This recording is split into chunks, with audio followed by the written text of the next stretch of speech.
Presentations matter. We've all seen the reality distortion field that surrounds a great Steve Jobs keynote at Apple, or felt the emotional impact of a really effective TED Talk, or seen the world-changing impact of a great speech like Martin Luther King's I Have a Dream. And conversely, we've all seen really bad presentations, things that do far more damage to the credibility of the speaker and their message than if they just said nothing at all. The purpose of all presentations is to persuade. You're trying to change some aspect of the mind of your audience, create some new thought, feeling, or idea in their minds. And we have a word for that kind of change. It's mind control. And that's really what we're trying to achieve with a presentation. We want to, at some level, create change within the minds of our audience. And in this presentation, I'm going to walk through the purpose of your talk, the architecture, creating content, the design of your deck, the process of actually putting it together, and finally, your delivery. So let us start off by talking about your purpose. Why does this deck exist? Why is it that you're going to all the substantial amount of trouble that it's going to take to create this presentation? Be specific about this. It's not because I want to sell things. What are those changes that you want to create in the mind of your audience? What outcomes would indicate success in the presentation you're delivering? And if it's at a conference, maybe it's as simple as I want to be seen and respected as a thought leader. That's a fine reason. What does that mean? What ideas do you want to take away? What kind of thought leadership do you want to be taking? And this then leads you to create something called a through line. This is a literary term, but it's the core thread that goes throughout your presentation that ties all of the slides, all the points, all the arguments together. Why is it that your audience should be interested in what you're saying? What's the main point that you're trying to get across? And everything else then needs to support that core idea. Back when I learned Kung Fu many years ago, the first thing they taught us was how to punch, how to really deliver an impactful hit on your opponent. And it's not a matter of just sticking out your fist and using your arm. As they taught it, you always wanted to use every single piece of your body, recruit all of your energy, all of your physicality behind delivering that punch. And so you thought about, how are my feet touching the floor? And what are my legs, waist, core, chest, arm, shoulder, all the bones, ligaments, everything needs to line up directly behind that point of impact that you're trying to achieve to deliver maximum energy to your opponent. Similarly, when you're delivering a presentation, you want all the elements of your presentation, every aspect, everything you do needs to align behind achieving your intended impact on your audience. So speaking of that audience, who is the audience? Who are you trying to present to? It's important to understand that in some detail. Is this a very formal, stodgy group that expects a very formal presentation? Is it more casual? What kind of level of experience do they have? Does everyone already know the topic very well? Or are you looking at some sort of very diverse audience where you need to make sure that you reach all the different people at whatever level they happen to be ready for? Think through what kind of preconceptions they might have. What ideas are they already bringing to this presentation? And so you can tailor the message and every aspect of your presentation to hitting that audience. Because presentations are never generic. They're always specific to the audience that you're intending to deliver to. Then think about, what do I want that audience to feel, think, and do based on having seen this presentation? And I always start with feel, because your feelings are actually the most important takeaway. We like to think that we're logical decision makers and we really process things in a logical way, but that's simply not true. We're emotional monkeys, and most of our decision making is emotional. And so if you can appeal to that first, you're way ahead. So my recommendation is start off with, what do I want my audience to feel? I want them to feel like I can trust this person. I want them to feel like this is way too hard for me, or this guy can really solve my problems. It's like with a car. I could try to convince myself that I bought that fancy sports car because I really need to get to work faster. But we all know that I bought that sports car because I want to feel better about myself. I want to project an image to other people. It simply isn't a logically defensible act. Then there's think. What ideas do I want people to have? What knowledge do I want them to retain after my talk? And finally, what do I want them to do? Ideally, there's some active outcome that I want to achieve. I want them to go change their lives. I want them to go give me money. I want them to buy a product. I want them to read a book. I want them to give money to third world children. Whatever the message is, I want to make sure that I'm thinking about that do. What is the concrete outcome that I want to achieve from watching my talk? Now, think is actually one of those dangerous aspects because fundamentally, there's only going to be a couple of takeaways that you can achieve in any presentation. People are going to, a couple of weeks out, only remember, on average, about 3 things that you talked about in your presentation. And they're probably not going to be some detailed figure, some statistic that you brought out.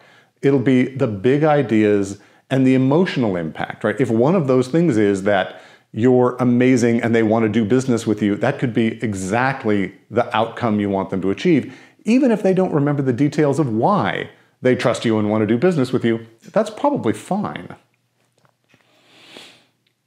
So what kind of structure can you use to achieve that? How should you build this presentation? Well, fundamentally, there's 2 different kinds of presentation. There's a conversational presentation where you're interacting with small groups in an informal way. And then there's lecture-style presentations where you're going to stand up in front of a large audience and deliver a prepared talk in a prepared order, potentially with slides, very much like I'm doing now, and it's going to be much less interactive. As much as we might take questions and try to involve the audience, a lecture is inherently far less interactive than interacting one-on-one. So with conversation, which is in fact my preferred kind of presentation, you're interacting informally with the people you're presenting to. You're going to have a conversation. It's not structured. There's give and take. And ideally in a conversation, you want the people you're talking to really lead the conversation. You're going to steer it. You're going to hopefully get them to walk to the conclusion that you want them to have. But you're not going to be enforcing an order and a structure to the conversation. And so the first side effect of this is that there are no slides in a conversation-based presentation. You're never going to just set up an easel and go through the pages. In fact, recently I was pitched by a couple of guys in a restaurant, and we're sitting in a little banquette.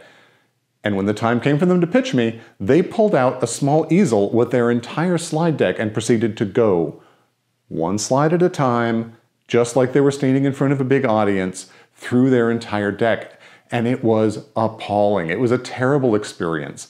It was awkward. It was difficult to interrupt. It was not engaging at all. It just felt bizarre to have a 2-on-1 interaction that was that formalized and structured. So in fact, what you want to be doing is a nonlinear interaction. So you're going to talk about whatever topics come up in the order they come up. You're going to allow the conversation to move around, to follow the interests, to dig down on the questions and passions of your audience to make sure that you're addressing the things that they need to hear to be able to accept the information that you're trying to put across. But that doesn't mean you don't have any structure. You have talking points. You need to understand, what are those points I want to get across? Just like we talked about earlier with the purpose and the 3 ideas, I need to know what are all those points I want to hit? What are the things I need to get across? And then in that nonlinear, Gordian knot of a conversation, you have the ability to get across your key points. You can always steer the conversation back to the point you're trying to make. So you hit all of those key ideas, get the key concepts across, but not necessarily in any particular order. And instead of slides, I recommend discussion materials, information that you can put down on the table and talk about. And in this case, you might have price lists or network diagrams or information about the product that you're delivering or the charity that you're trying to excite people about. All of that detail can be on pieces of paper, and then you can pull those out as you need them and where appropriate to talk about them. And you can huddle around it and you can mark them up. And you may spend a substantial amount of time on a single document. And so that goes to another thing which flies in the face of much presenting advice, which is in conversational presentations, it's okay to have very complex slides because you're not reading them across the room. You're not trying to keep them focused on you as a presenter. It's an interactive scenario. And so you could have a very detailed, say, spreadsheet, and you're going to really dive in on that spreadsheet and you're going to look at all those details and discuss them. That can be very effective, which would never work on a screen. You never want to have an eye chart up in front of the audience. Now, you still don't want to have extraneous information. You want to make sure that it's focused and limited to the content that you actually want to talk about, but it doesn't need to be super simplified like the slides you're seeing now are. So what about the lecture format? That's going to be the much more formal kind of situation. Again, what I'm doing right now. I'm going through an organized set of points I'm going to make. I have supporting materials. I have obviously slides, and I'm going to have a chance to take you on a journey that I've put together. And so I tend to think of this very dramatically, sort of like a theatrical play. There's a plot, there's scenes, there's dramatic arcs, there's points at which things are going to slow down and sort of get into the weeds, and then there are points where I'm going to make big dramatic points and hit sort of dramatic moments, hit beats where I try to have a specific impact, grab people's attention at that moment. And then there's going to be slower parts. It's like driving on a winding road. There may be times when big vistas open up. There's times when you're in a hairpin curve. There's times you're going to go fast, times you're going to go slow. And that's what makes an exciting road trip, is that it's mixed up. There's a lot of different kind of terrain that you're going through. You're not just always going at the same speed in the same way in the same place. Variety is what keeps your audience engaged. So you want to think about having that variety of moments and feelings and speeds and energies throughout your presentation. The most important moments in your presentation are the beginning and the end, because the beginning is the first thing your audience hears. It's the moment when they are most engaged with you, when they're paying the most attention to what you're saying, that you have their entire mind, eyes, and ears on you for that short time. Conversely, the very last thing you say is also extremely impactful because of the recency effect. As they walk out the door, that's the last thing they heard from you. And that's much more likely to stick with them than the material in the middle of the presentation. So make sure that your opening and your closing are strong. And this is a mistake we see a lot, where people start their presentation with a big recitation of their background and their biography and their accomplishments and maybe the history of the company and whatever else, what I call throat-clearing information, none of which is really what the audience cares about. They could give a fig what college you went to or what kind of degrees you got. They want to learn the thing that you've come to talk about, or get the information, or have the experience that you're about to provide. That's what it's about. So make sure that you're starting with a bang. Hit them with some strong statement, a surprising statistic, a gripping anecdote in some way, something that takes the audience in. If you have to talk about your biography, if you have to talk about the history of your company, put that farther into the presentation, but make sure that that first moment reaches out and grabs them. And similarly, the last moment, you want to end strong. So don't kind of peter out, because you see this again a lot in presentations where it just sort of ends. And okay, well, I guess you're done talking now, so the presentation's over. As opposed to having some really tight wrap-up, not necessarily just a recitation of all the points, but something that really brings it all together and hits home, that the audience will remember. And ideally is one of those key ideas you want them to remember. Make sure you're bringing that back at the end. Now, movie makers, cinematographers in particular, have spent a lot of time thinking about how to present information in a way that audiences will understand. And there's a classic structure that they use, which is the wide establishing shot, the medium shot, and the close-up. And it's almost always done in that order. Right? Only the real auteurs who know what they're doing are going to mess with that. So think Star Wars. In Star Wars, you start off by seeing that blockade runner coming by. And you go, okay, well, we're in space, and there's a spaceship, and they're getting shot at. Okay. And it's continuing to run, and then you see the Star Destroyer start to come in. And it comes in, and in, and in, and you start to realize, wow, this is a monstrous ship. It's a hugely unequal fight. So these guys in front are clearly running for their lives. They're just trying to survive. They're in a huge amount of trouble. And then we cut to the interior of the blockade runner and we see 3PO and R2 and the things go on from there. But we now have context. We understand, they're in this little ship, they're running for it, they're in trouble, and I can now understand why I should be emotionally invested in this. Whereas if I just started with the shot inside the ship, I wouldn't know what's going on. Why are they, being shaken around? Why is there smoke and explosions? It's less comprehensible. We see the same thing in presentations. I've seen lots of people who right off the bat jump into the meat of their talk and immediately start discussing some detail of the information they want to convey, but the audience has no idea why. Right? Why are we here? What's the point? Where are we going? How does this fit into what the things I care about? And so the audience is kind of left wondering, what am I supposed to think? And I don't understand what's going on here. And anytime your audience is feeling lost, when they're confused or uncomfortable, then you're losing traction with them. So start with this establishing shot. What are we doing here? What's this talk going to be about? And then you can start to get into details. And then when you're digging into the meat of it, the audience is with you. And when you want to change topics, you want to pull back to at least a medium shot, talk to them about what's going on, and then you can push back into that close-up and dig into the meat again. The flow wants to be from problem to solution. In particular, the audience's problem, if they have one, or the world's problem, if that's what you're talking about, to the solution. Again, it's a contextualization thing.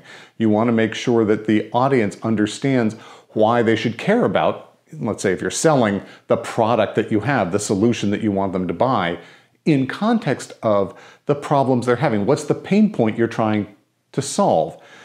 And audiences always are thinking about themselves first, right? You want to make sure that you are giving them what they need to hear more than what you want to say. So start with the problem, start with a pain point, start with a thing the audience is thinking about and cares about, and then move to the point that you want to make.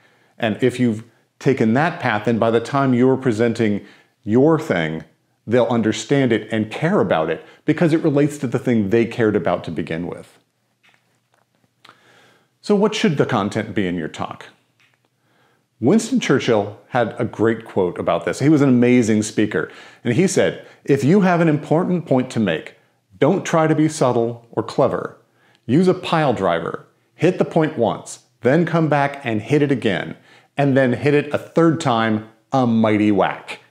Right? You want to hit that key point over and over because people aren't going to remember much. And you might think, it's obvious this is the key point of my presentation.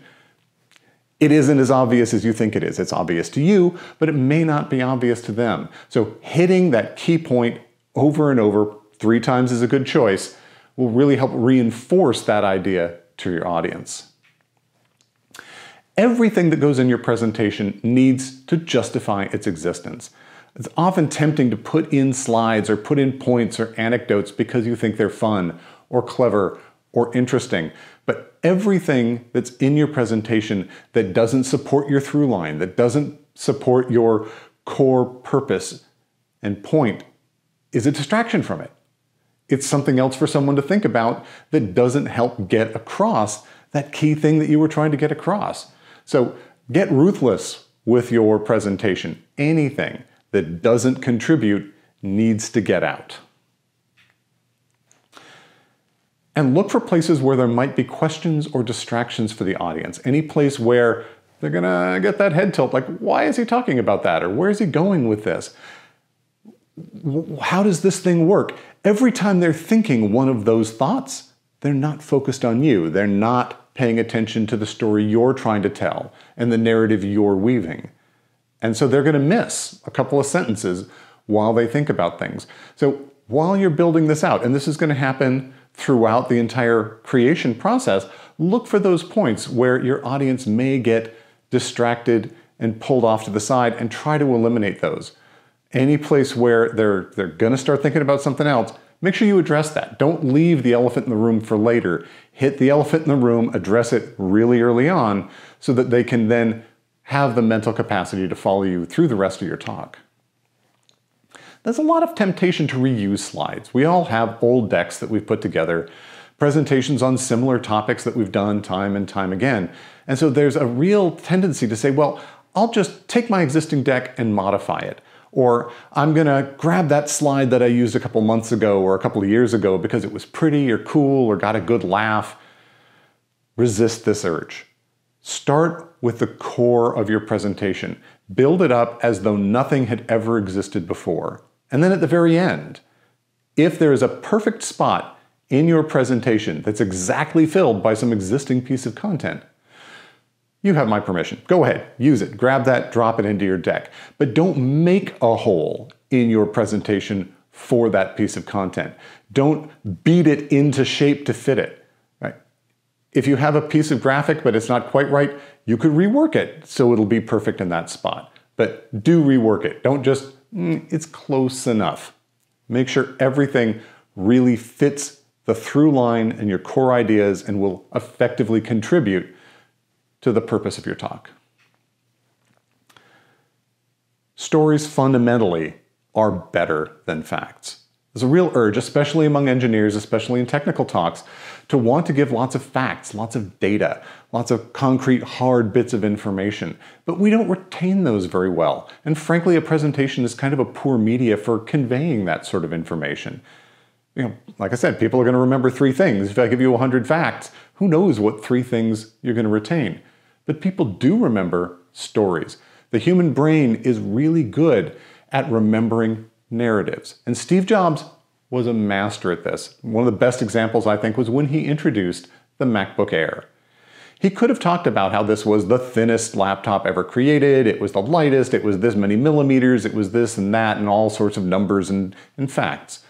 What he did was he said, this is the first laptop ever that will fit inside an office mailing envelope, and then proceeded on stage to pull one out of an office mailing envelope. Super clear image. Everyone has a gut, intuitive understanding of how big is an office envelope and how full did it look with a laptop in there. And it was an easy story to tell. In fact, it was so easy, the media ate it up. This image, this idea was everywhere in the coverage of his talk, which is exactly what he wanted. Everyone was walking away remembering that idea that, wow, this is a tiny laptop. It fits in an envelope. It must be super portable. It must be super light. That's incredible. That's the kind of impact you want to have. So it doesn't need to be some long story that has many characters, but it does need to be a story. Now, humor is an interesting thing in presentations. It can be really important. It can be effective. It can bring attention back to the presentation when people are wandering. It can lighten the mood a little bit. It gets the audience, breathing heavier when they laugh. That'll wake them up a little bit if they're starting to flag. But it's a dangerous area. It used to be that they would say you should start your talks with a joke. Jokes can be very tricky things. Typically, they were terrible. Someone starts with some anecdote about they just flew into town and boy, are my arms tired. And people are like, wow, now that's not interesting. But if you can inject a little humor naturally, if it comes up in the flow of your talk, if you can drop in something that's amusing, that's really positive. Of course, always appropriate. You never want to say anything that's sort of scandalous or going to create some upset in the audience. You don't want to turn people off. You want to keep them with you and involved. And if you're thinking about jokes, ask yourself, am I funny? If you actually stopped for even a half second to ask yourself if you're funny, you're not funny. Don't use jokes in your presentation.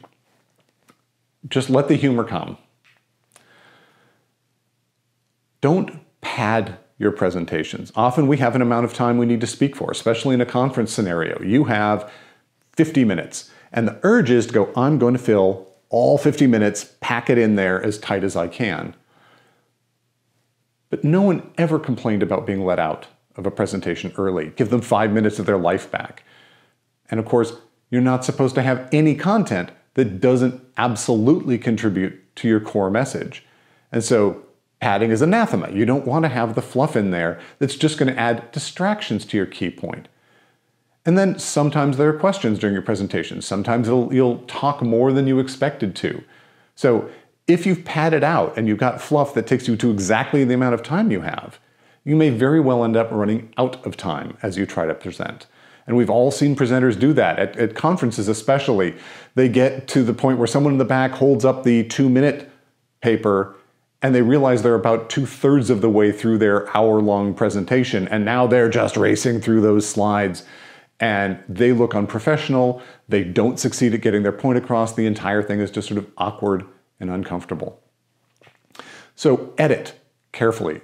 Edit, edit, edit. They say that great books are not written, they're rewritten. My wife's a writer, I can attest to that truth. The book really shines in the edit process. Your presentation will too. Going over and over it will help you spot the places where you've got fluff, you've got unnecessary content. Or on the flip side, the places where you're not actually succeeding at making your point. You've moved too fast, you forgot the establishing shot. You need to unpack things a little bit to make them more comprehensible. That edit process is something that you're going to want to pay a lot of attention to, because that's where you're going to refine the content. It's unlikely that you're going to hit the perfect organization and ordering of your presentation the first time you try. And you want to make sure that presentation hits your target, right? You want to make sure that everything in your presentation lines up behind achieving your intended impact on your audience. So what about design? A lot of books that I've seen on presenting spend an inordinate amount of time talking about the design of the presentation, the aesthetics, the look and feel. I'm not a big proponent of that, but I think that there are some key ideas to take away. And the first is to keep the focus on the presenter, particularly in lecture-style presentations. Keep the focus on the presenter. So the slide can be supporting.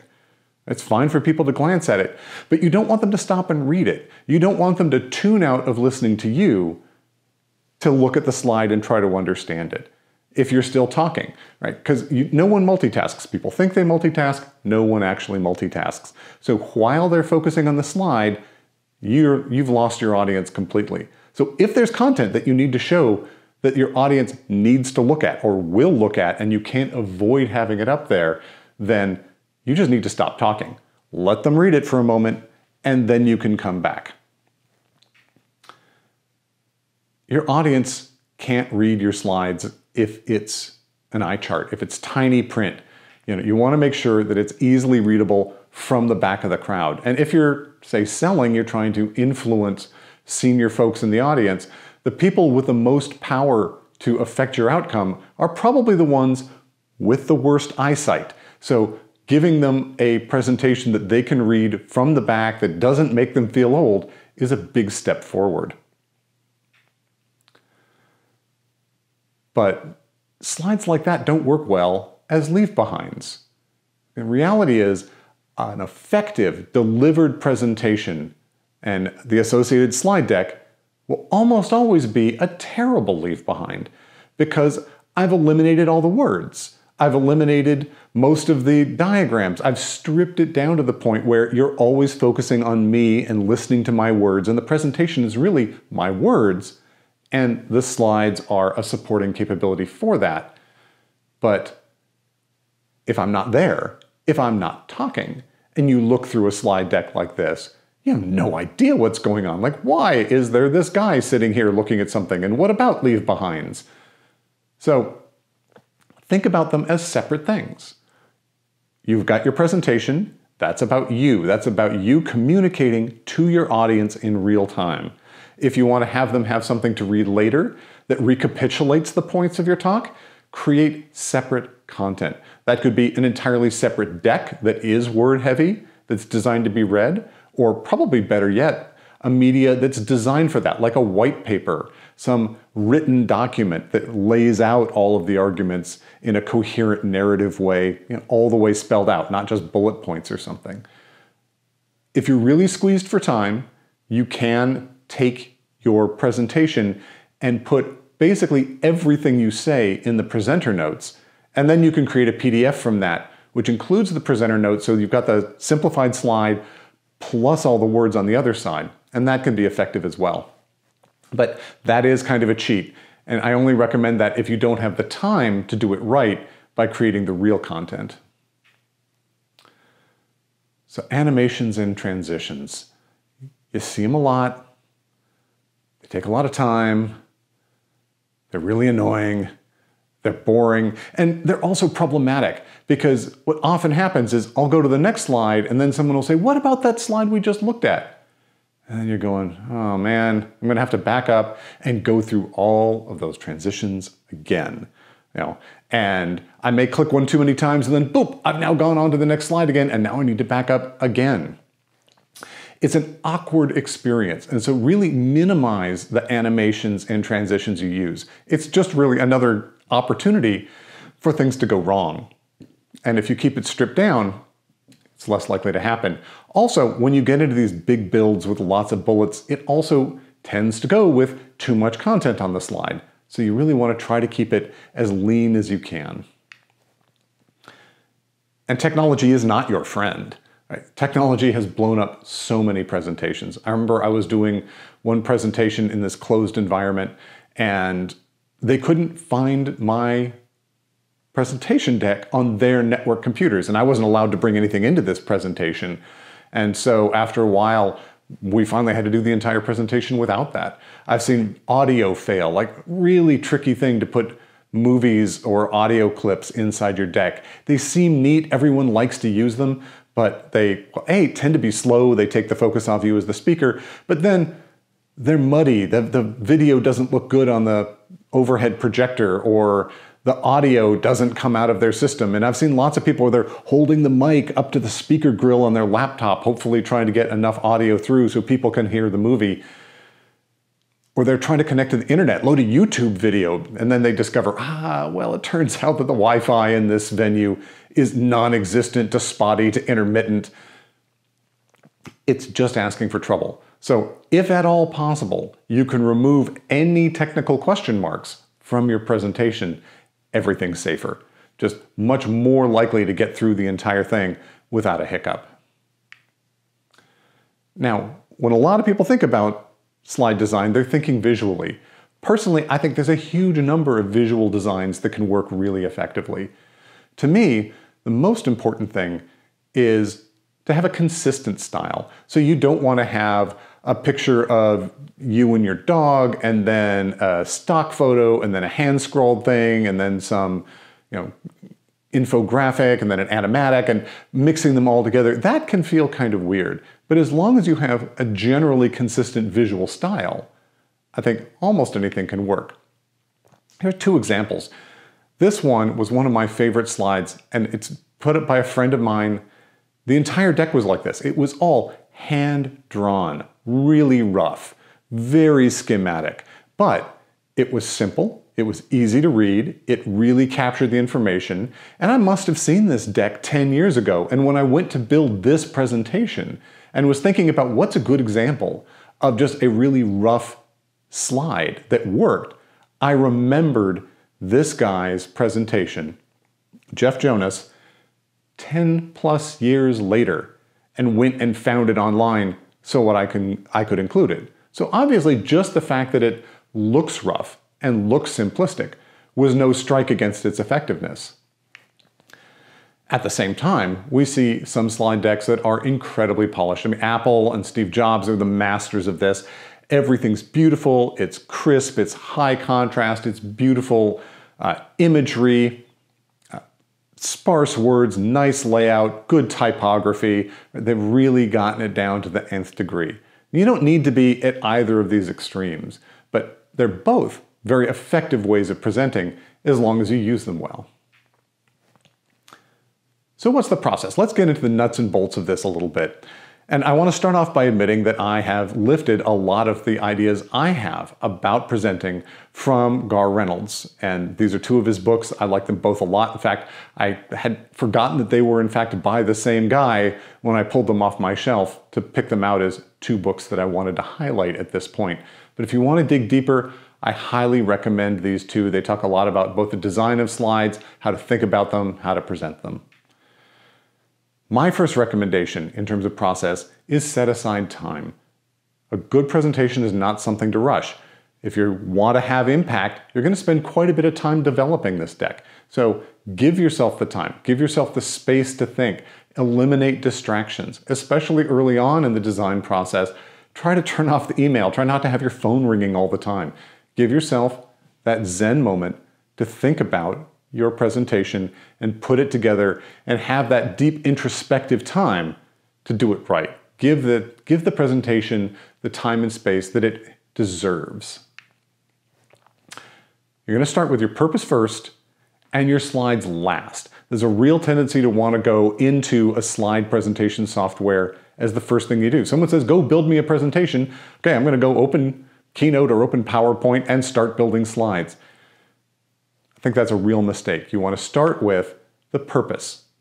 Like I started with the purpose. What is the purpose of your presentation? Why are you doing this? What is that key point? What is that through line that you want to achieve? What are the major ideas? What's the thing you want your audience to feel, think, and do, having seen your presentation? And write them down. So this is not something you just want to think to yourself and sort of shortcut. Actually get out, say, a piece of paper and jot down all of these ideas and make sure you've clearly articulated them. You kind of want to, even for your through line, have spelled out the through line in specific words. And in fact, in your presentation, you might even want to deliver that in those words in your presentation. So once you've worked out your purpose, your feel, think, do, your through line, your core ideas, now there's a lot of different tools to choose from. To me, the key is to always, at each stage of this process, use the tools that provide the least friction between creating the content that you want. So you want to use paper for jotting down the general concept and the through line, because there's nothing in between you and doing that. Like anywhere you are at any time, you can jot down those ideas. The next step might be creating an outline or structuring it. It's pulling together information. And you might want to use outlining software or some other tool. And then when you're building your slides, well, the slide software is probably the right tool to build slides in, but it probably isn't the right tool for any of those other steps. I'll often use the whiteboard for certain parts of my process. And I've really found that different physical media promote different kinds of thinking and bring out different thoughts and are more or less difficult to achieve your goal. I've often found in trying to create, say, an article that I can't do it in the word processor. I have to go sit down with a tablet and an electronic pencil or the whiteboard or some sticky notes or something else to allow me to think about it differently. So when it comes to outlining the talk, personally, I really like mind mapping software. I find that it's more fluid than working with outlining software like Microsoft Word, because I always find in Word, when I move things around, it always ends up at the wrong indent level and it's the wrong bold and just things get messed up. And then I'm spending time thinking about interacting with the software rather than thinking about the outline of my talk and the structure. So with a mind map, I typically open it up and just start dumping in ideas. Here's all the things I want to talk about. Here's some points I might want to make. Here's some ideas. Here's a story I might want to tell. And it's just a bucket and everything goes in all at once. And it's a collection process. Super easy to do. I can very quickly fill it out. This is not intended for you to read, but this is in fact my initial outline for this talk. And then I start working with it, grouping it. What ideas go together? What flow? How can I create arcs that are comprehensible to the audience so that this makes sense as a journey that they're going to go on? And after a while, I now have this hierarchical thing. And each one of those little trees is its own section of the talk. And I've got points and subpoints, but it's very easy for me to go, oh, you know what? This section needs to move over here, and I want to move this section down. You can rearrange it to your heart's content really easily. And again, that's the point with frictionless, is if it's a pain to reorganize, you're less likely to do it. You've got this sort of emotional resistance to making those changes. Whereas if it's frictionless, why not? Yeah, it feels like that would be a better way to do things. So, and a tenth of a second later, it is that way. And so the closer you can get to that at every stage of this, the more likely you are to make those changes and continuously improve your talk. Now from there, we now get to the interesting question. Do you actually need slides? Is that something that needs to exist in this talk at all? I was recently giving a talk at my local Rotary Club and I'm going to speak about angel investing. And I was put together the outline and I did my mind map and I got to this point where it was pretty well organized. I had a nice outline going and I said, will this be better if I build a bunch of slides? Does that help? Does that enhance the talk that I'm giving? Is there things that need visual representation to support, or is this a complicated enough talk that I need slides for pacing or organization? And I thought, it's a pretty short talk. I know the topic really well. I don't have any visuals that I need to share. Slides are not going to help me. And so I, in fact, finished the rest of the process with just the outline, printed out that mind map, and delivered my talk from that as my notes. And it worked great. So slides are not a given. Don't assume you're going to need to have those materials at all.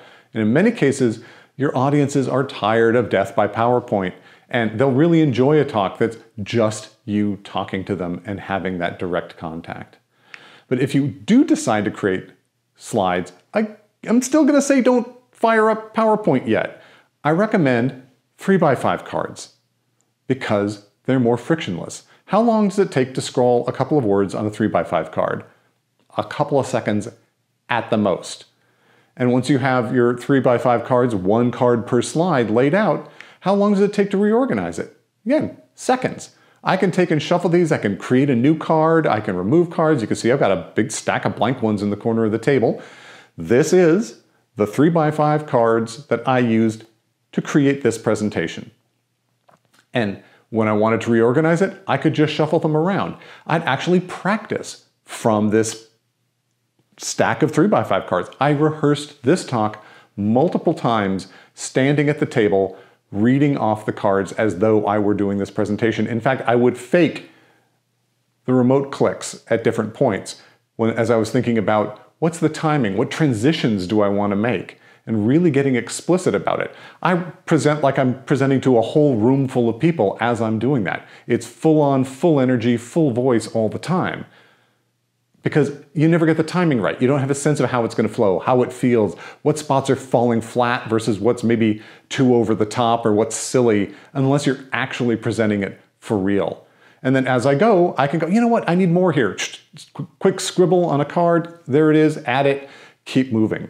Really easy to work with a presentation at this level. And unlike even, say, the light table mode in your presentation software, I can stand there and see the entire deck. There's over 80 slides in this deck. I could see them and read them all at once laid out on the table, which is something that's just literally impossible with any software. If it's on your computer screen, either the images are too small to read, even if you have very little text on them, or you have to scroll around, and that ruins that real-time interactivity with your deck.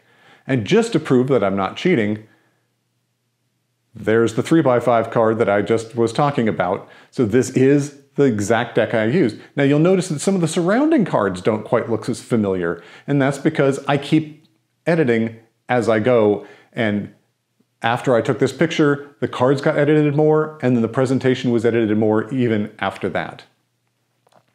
So you're gonna want to rehearse, rehearse, rehearse. You can't go through this too many times.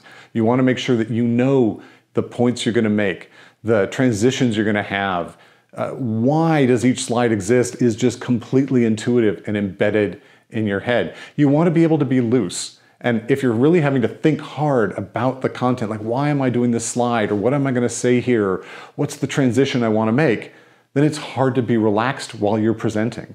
The more you rehearse, the better it's going to get. Now, you don't want to get to the point where you have a script and you are speaking the words exactly the same, in the same way each time around, because that can start to sound robotic. Unless you're a professional actor and you've learned how to actually deliver a written script verbatim in a way that conveys passion and interest, and I'm certainly not that, you don't want to get to that point, but you do want to know this deck inside and out. And as you rehearse it, you discover the problems with the deck. You find the spots where it's like, wow, that didn't make sense, or that felt odd, or that story, I'm saying this too early. I haven't set this up. I need to move that later. Or, that point I made later, I find myself saying maybe, oh, I'm going to talk about this later. Every time I hear someone say, I'm going to talk about this later, I'm thinking, you should have moved that thing to now, because clearly that's the time you're thinking about it and it feels natural in the deck. And so you're editing. Each time you go through with a rehearsal, you're going to create an edit. You're going to edit, edit, edit. You can't tweak the deck too many times. I've rearranged it. In fact, I changed the order of 2 slides in this deck 5 minutes before I started recording right now. Editing is a never-ending process. In fact, as they say with books are never finished. You just give up on them. And I think that's true with presentations. You could continue to edit it forever, and at some point you just have to say, that's enough. I need to go present this thing now. Often there's a deadline that forces that on you. But this is an endless repeating cycle as you go through it. You're going to rehearse and you're going to edit. And then after you edit, you're going to rehearse it again, and you're going to see the things, oh, that's not good, and then you're going to make the changes that you discovered in the rehearsal. And if you can do those rehearsals in front of a live audience, a friend, a colleague, ideally someone who is somewhat like your audience, so their reactions will be similar, it'll help you deliver it in a more natural, theatrical style, and also they can give you feedback about, I didn't get this, or that didn't work for me, or that felt awkward, or I got distracted at this point. And that can really help you refine the presentation that you're doing. So now finally, you get to make slides, if you're doing slides. But at this point, you've got this table full of 3x5 cards. And so you're just going to gather them all up, put them in a stack, and now I open Keynote or PowerPoint, and I very quickly create a slide per card. Boom, boom, boom, boom, boom, boom, boom, boom, boom. And all I put on the slide is just text that was the word that was on there, or a description of the little diagram that I scribbled on the slide. Nice thing about 3x5s also, it prevents you putting a lot of text on it because you're just scribbling a couple of words on a piece of paper. You can't have paragraphs of information. And this goes pretty fast. So I can go through all 80 slides, probably took me well under an hour to create the initial 80 slides, just with the names on them, just with the words. And then I have the whole deck in the computer. Now I can start the process of making it beautiful, creating the aesthetic design that I want. So at this point, I've written the deck. I know every single slide. I know what I'm going to say for every slide. I've got the points that I want to make on every single slide.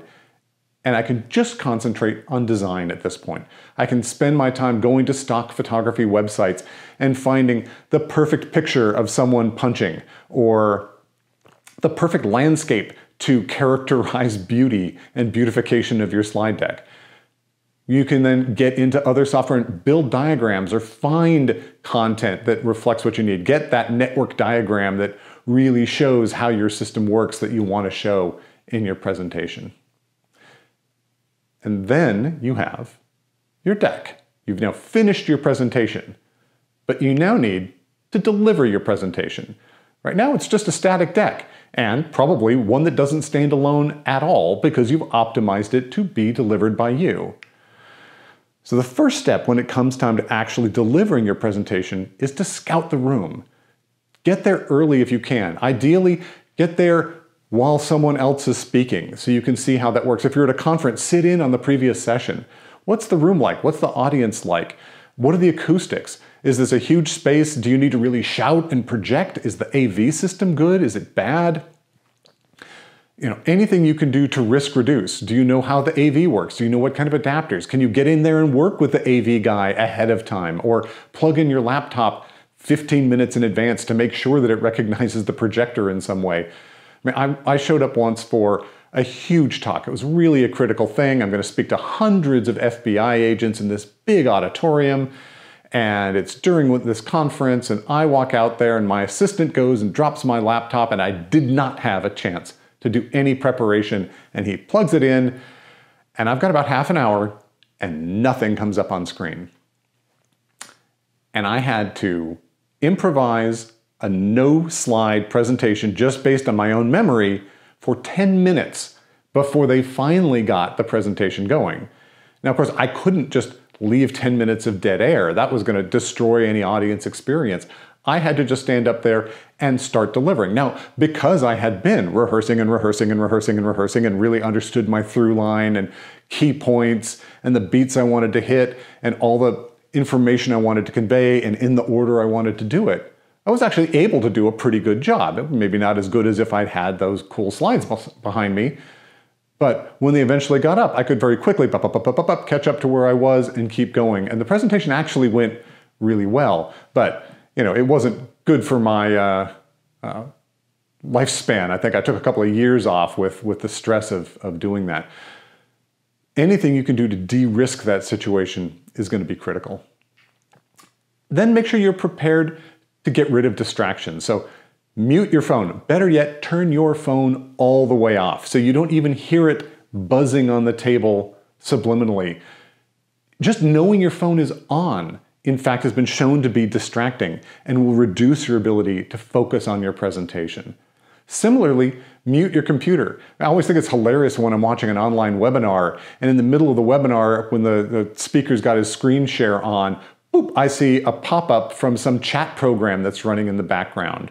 And it's almost always off topic, and usually it's not embarrassing, but that's not a problem you want to have, right? You don't want things interrupting you. You don't want some alert. You don't want a calendar thing popping up just as you say your first words that says, hey, your talk is starting now. I know my talk is starting now. I'm talking.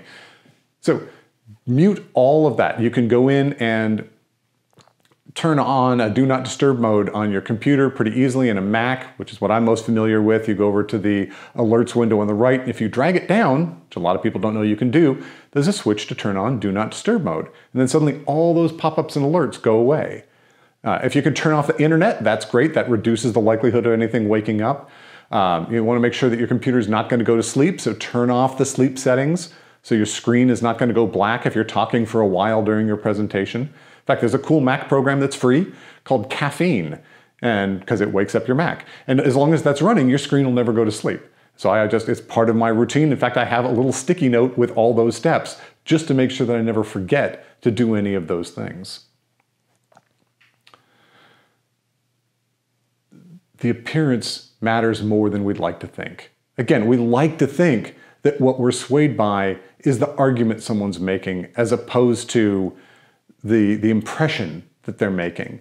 But we are emotional monkeys, and we evolved most of our reactions before language existed. And I think one of the best examples, one of the earliest examples of this, was the first Kennedy-Nixon presidential debate. And this was the first ever televised presidential debate. Before that, they'd been on radio, and of course before that, just in person. The interesting thing is, people who watched the debate on TV, vast majority thought Kennedy had won. The people who heard the debate on radio or read transcripts of the debate largely thought that Nixon had won. And if you just look at this picture of them side by side, you can see why the visual mattered. Kennedy's just a much more appealing person to look at than Nixon. And so that's the sad reality. Appearances really do matter. There's an interesting UCLA study where they found that 55% of the impact that you make when you're trying to communicate comes visually. It's how you look, how you appear in gestures, in physicality, posture, physical appearance. All of that visual information about you and your presentation has more than half the impact. So if you want to have that emotional impact, making sure that you're not, talking into your chest and, slouched over is going to make a huge difference. Looking alert, looking awake, looking well dressed, at least dressed appropriately for your audience, is going to have a big impact. So after the visual, it's the tone, unfortunately. Now it's how do you sound? What's the intonation in your vocal use? Are you mixing it up? Are you being loud sometimes and quiet sometimes and sounding excited and delivering with panache and energy to your audience, that carries quite a lot of weight. So that's 38% of the impact that you're going to have. So what does that leave for the actual words that you're saying?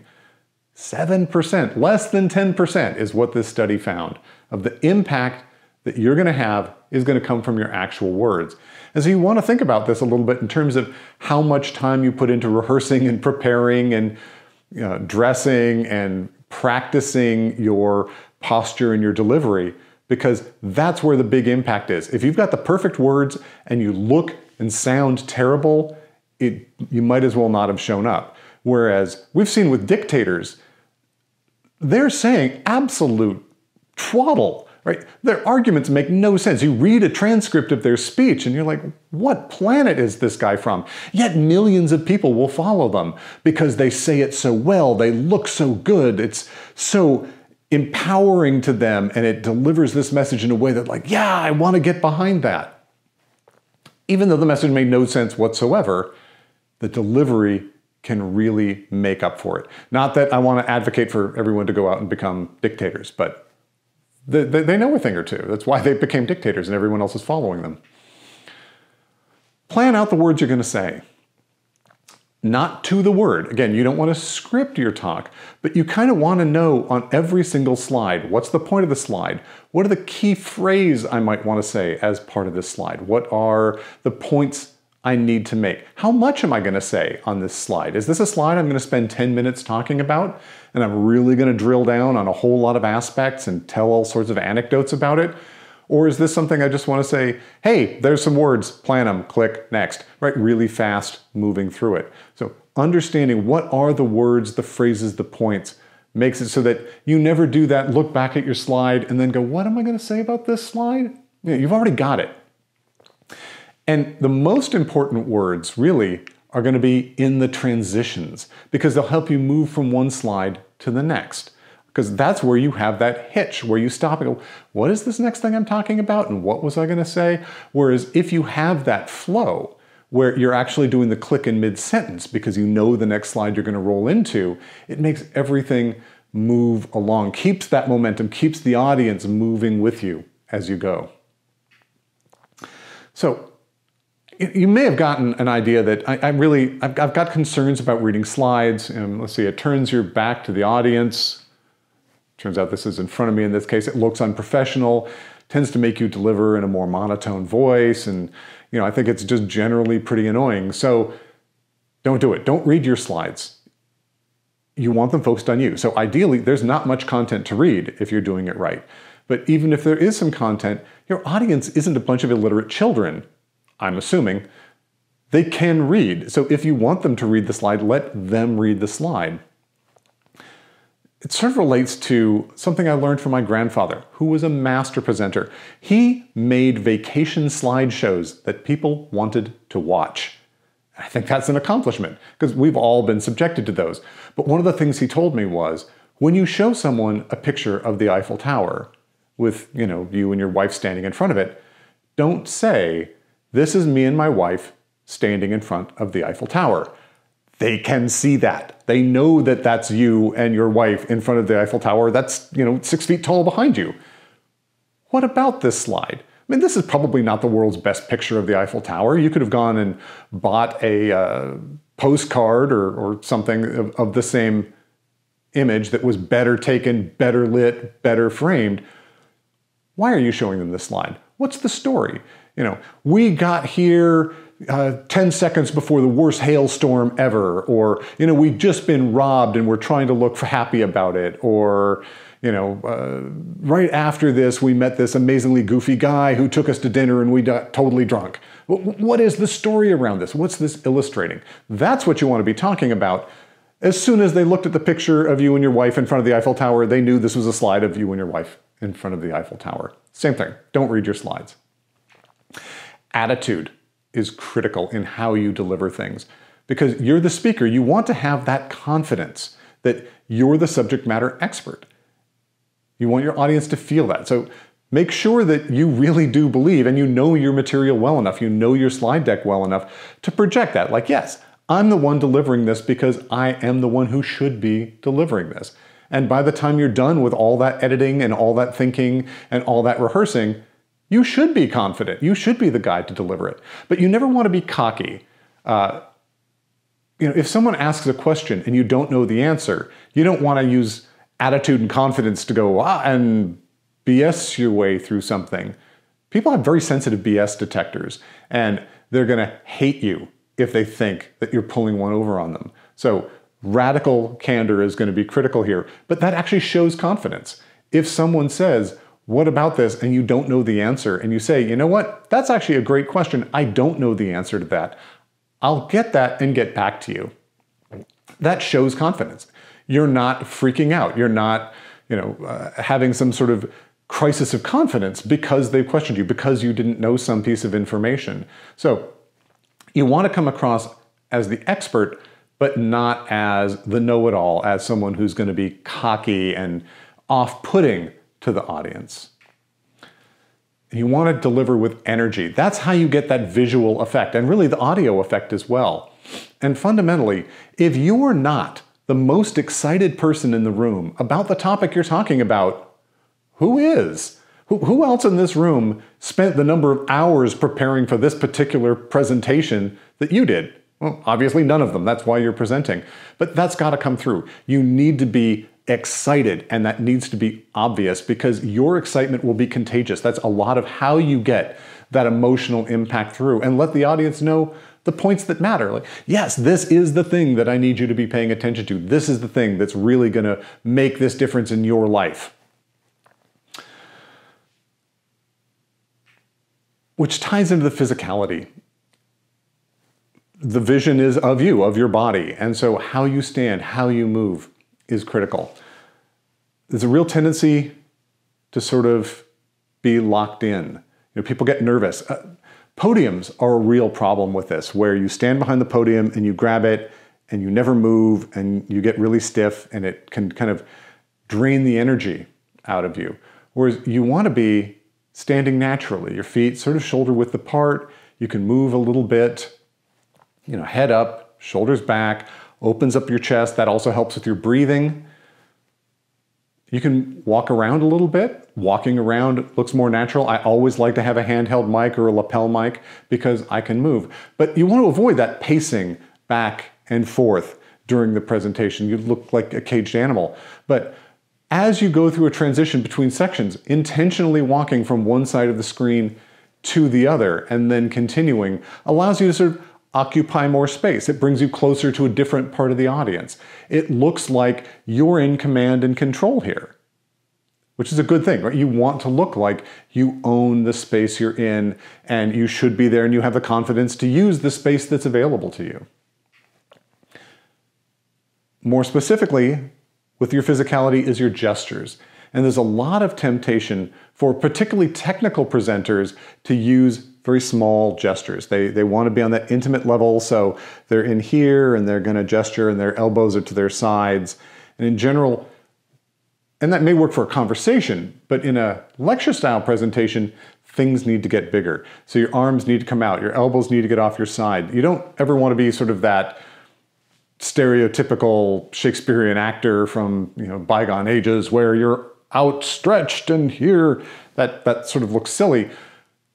But you'd be surprised. You want to be almost straight elbow as you go out. Not all the way, but kind of between here and here are the kind of right size gestures. And that can feel bigger than you're comfortable with. And it may take some time to get practice with that.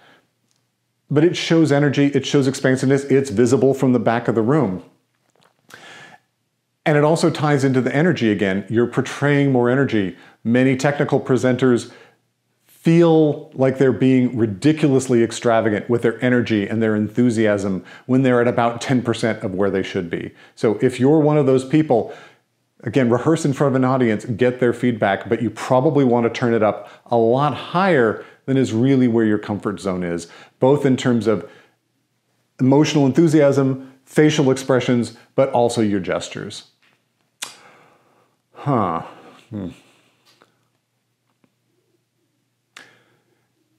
Avoid the filler words. Try very hard not to do the ums, ahs, you knows, just to fill the space. And there's a real tendency to have this urge to not leave dead air. And television, make a big deal, no dead air, right? There's got to be something going on all the time. That's not true in presentations. In fact, silence can be your friend. Using a pause can add emphasis to the thing you just said. It gives your audience time to internalize that piece of information and think about it a little bit before you rush on. So when you make your big point, boom, stop. Give it a moment. If you need to stop and think about the next thing to say, rather than trying to fill the air, let the space hang. I used to be really worried that if I left a big pause, people would think, Lance is finally just really panicked. He's frozen up and he's gone off the deep end and this is going to be a terrible thing. In fact, what I've heard from people is that when there's this pause, they tend to think that I'm just being thoughtful, that I'm thinking about the next thing I want to say. And I suspect you'll find the same thing. When you pause, you look more confident, more in control, and if you can use pauses intentionally, more impactful on your audience. Eye contact is also really critical, and I think can help with presentation anxiety.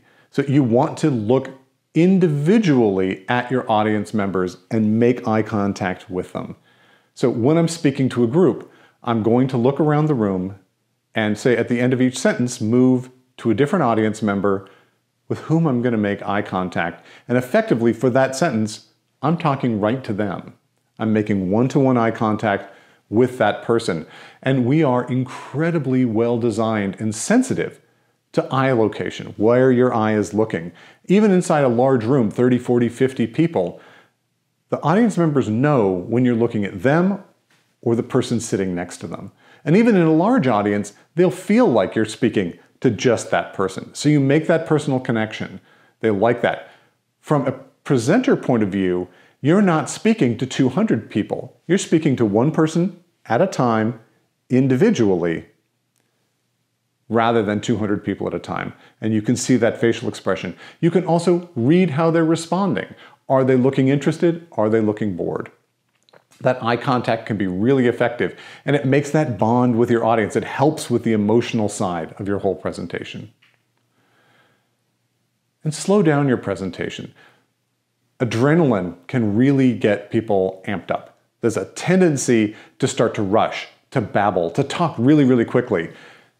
Try to take a breath and slow that presentation down. Again, with those pauses, you want to make sure that the points you're making have time to land, that your audience has time to hear it and think about it before you've already rushed on to the next thing that you're going to talk about.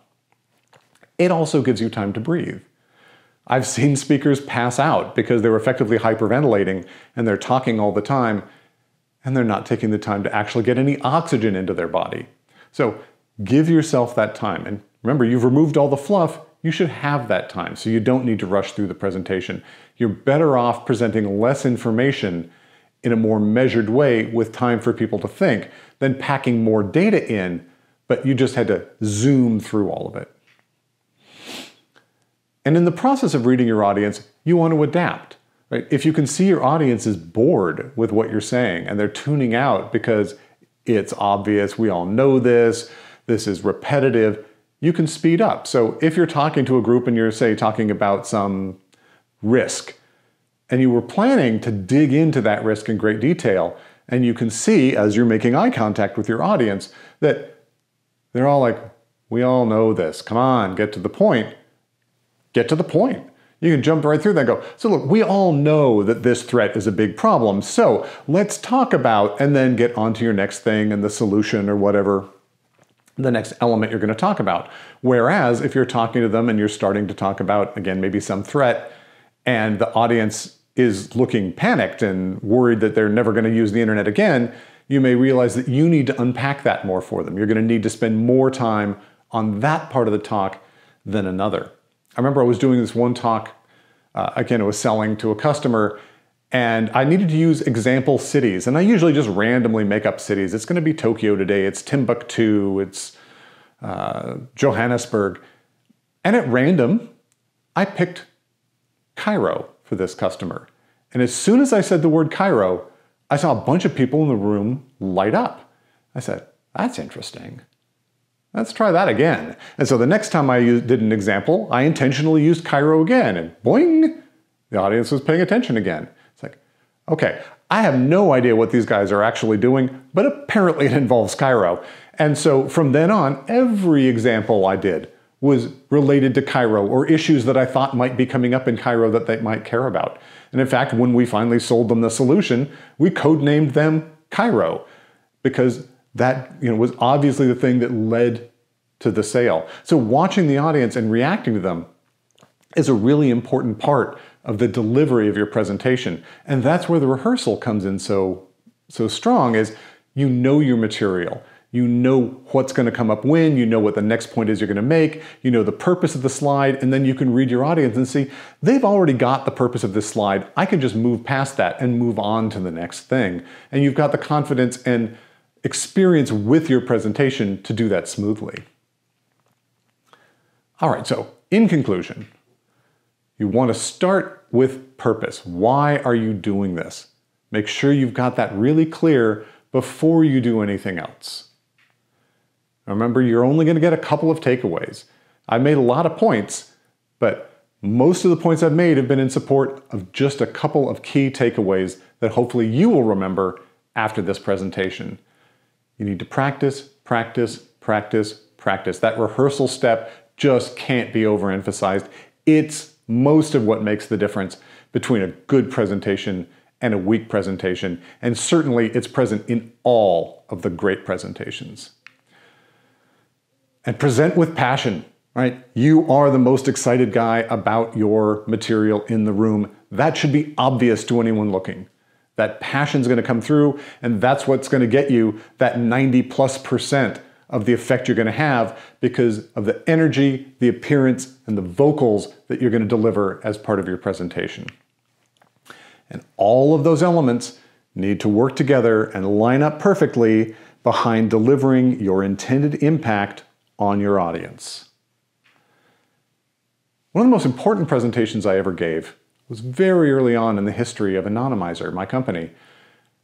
We'd gotten to know the local FBI office pretty well, largely because they spent a lot of time delivering subpoenas to our office about our customers that were causing them trouble. But eventually I got to know the people who were dropping off these subpoenas on a regular basis, and they were curious about, what is this thing you're doing? And why are you not just a scumbag? Because we kind of think you are. And so they invited me to come down and talk about Anonymizer and internet anonymity tools in general. And I realized that my purpose with this presentation was not so much to explain the ins and outs of the technology, but to explain why the technology was important, why it was a societal good, and potentially why it might be a useful thing for them. Now, when I walked into the room, this was the definition of a hostile crowd. These guys were all visibly carrying their guns in their holsters with the jackets pulled back to make sure I could see the gun on their hip, and not a friendly face in there. But they were willing to hear me out, and as I talked and as I explained what we were doing and why we were doing it and the kind of charitable works we were involved with and the humanitarian activities we were involved with, you could see the body language start to change. You could see the coats come forward and hide the guns again. And by the time we were done, I'd gone from being, in their mind, a bad guy to being a good guy. And they ended up taking me out for a beer afterwards, and they ended up becoming one of my first significant government customers because I'd been able to change their minds. And there's a word for that, and it's called mind control. And that is the power of a good presentation. Thank you.